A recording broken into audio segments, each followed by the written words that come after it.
students, welcome back to maths class. I Vishali, your maths teacher, is again with you. In last class, we have learned that how we can find square of numbers without actual multiplication. ठीक है, हमने कुछ identities के बारे में पढ़ा था. Clear? In today's class, we will learn about Pythagorean triplet. ठीक है, Pythagorean triplet का मतलब क्या है? और ट्रिपलेट मतलब तीन नंबर्स की कलेक्शन. ऐसे तीन नंबर्स m n p या हम कोई भी नंबर्स अल्फाबेट से डिनोट कर सकते हैं ऑफ नेचुरल नंबर्स. ये तीनों क्या है? नेचुरल नंबर्स है. Is called Pythagorean triplet. इसको हम पाइथागोरियन ट्रिपलेट कब कहेंगे? If m square plus n square is equals to p square. Means दो नंबर्स के स्क्वायर्स का सम थर्ड नंबर के स्क्वायर के इक्वल आ रहा है. ठीक है, जैसे हमारे पास एक एग्जांपल भी है 3 4 5. ठीक है, 3 का स्क्वायर कितना होगा? 9. 4 का स्क्वायर 16 और 9 और 16 का सम 25 और 25 क्या है? 5 का स्क्वायर. मींस इन दोनों के स्क्वायर का सम इसके स्क्वायर के इक्वल आ गया. दैट मीन्स ये तीनों नंबर्स क्या बना रहे हैं? Pythagorean triplet.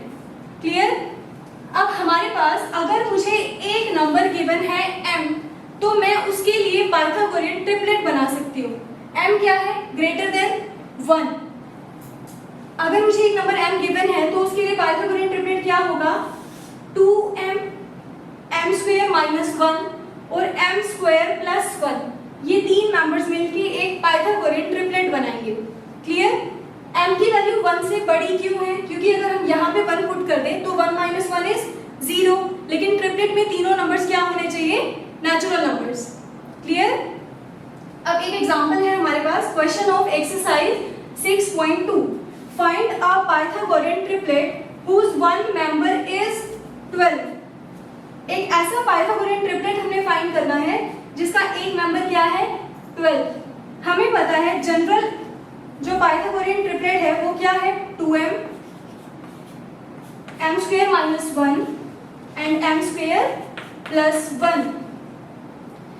एक मेंबर 12 है तो ये मेंबर या तो 2m होगा या m स्क्वायर माइनस 1 होगा या m स्क्वायर प्लस 1 होगा.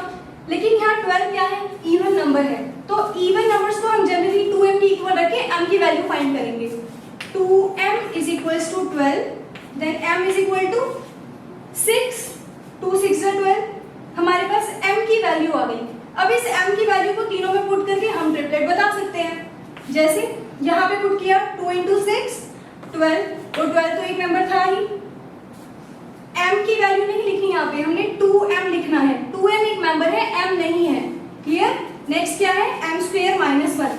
अगर हम फाइंड करें m square minus 1 is equals to m कितना आया? 6.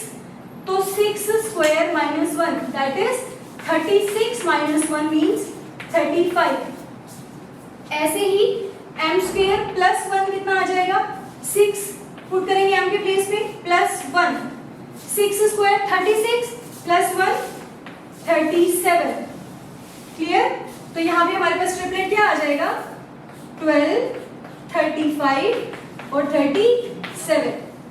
ये तीनों नंबर्स हमारे पास मिलके पाइथागोरियन ट्रिपलेट बना रहे हैं. क्लियर? इसके बाकी पार्ट्स आप सिमिलर वे से फाइंड कर सकते हैं. आज इस लेक्चर में हमने क्या पढ़ा? पाइथागोरियन ट्रिपलेट्स के बारे में पढ़ा. ऐसे तीन नंबर्स जिनमें से दो के स्क्वायर्स का सम थर्ड नंबर के स्क्वायर के इक्वल आ जाए तो हम उस ट्रिपलेट को क्या कहते हैं? Pythagorean triplet. क्लियर? अभी तक हम स्क्वायर्स के बारे में पढ़ रहे थे. नेक्स्ट क्लास में हम स्क्वायर रूट और उससे रिलेटेड कुछ टर्म्स के बारे में पढ़ेंगे. Thank you students.